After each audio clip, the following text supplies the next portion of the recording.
move on, should we, to the search for missing British teenager Jay Slater. It's now in its 6th day in Tenerife. Yes, police on the island say their search will now focus on a rural village and valley after the 19-year-old went missing on his first holiday ever without his parents. Let's talk to a former police officer, Oliver Laurence, who joins us now. I mean, Oliver, where do they even go at this point to continue this search? Because I hate to say it, but it's really not looking good at the moment, 6 days in. Yeah, good morning, Steve. Good morning, Anne. You know, any search and rescue operation which enters a lengthy period of time, as you say, we're into day 6, there are obviously greater concerns held for the welfare of Mr. Slater, who's been missing since early Monday morning when he messaged a friend to advise that he only had 1% of battery, was lost in the mountains, which is an incredibly vast area, and needed water. So we know the circumstances under which he went missing weren't brilliant at all in terms of him needing water, and was probably getting tired and disorientated and got lost. So this is a vast area that local police are searching. There has been some early criticism of their communication with the family and the efforts they're putting into certain areas.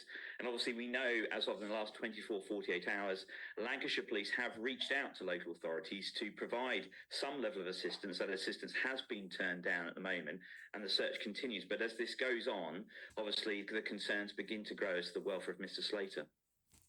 I mean, is there any implied criticism then of the police on Tenerife? Or do they just feel justified in saying, no, look, we've got everybody on it and we're coping?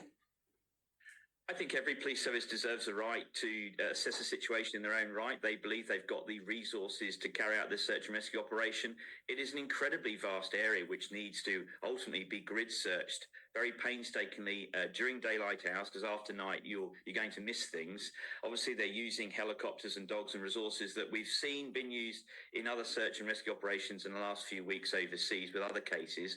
But these are very protracted investigations.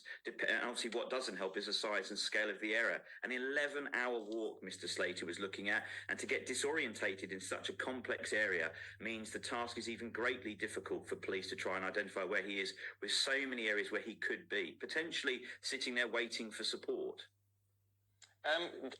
Is now the right time to be looking at what on earth he was doing there, or does that need to be left for now until something is discovered?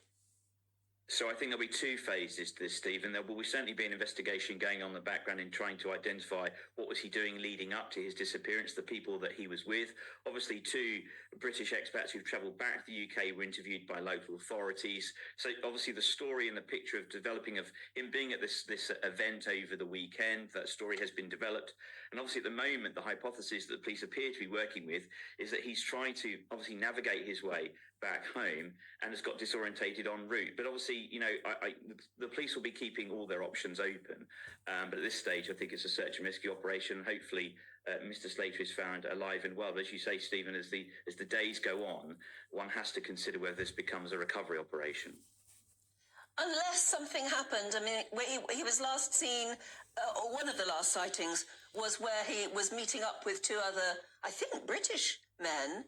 We don't know what happened consequently after that, do we? So, I mean, there still could be a chance that he's alive somewhere.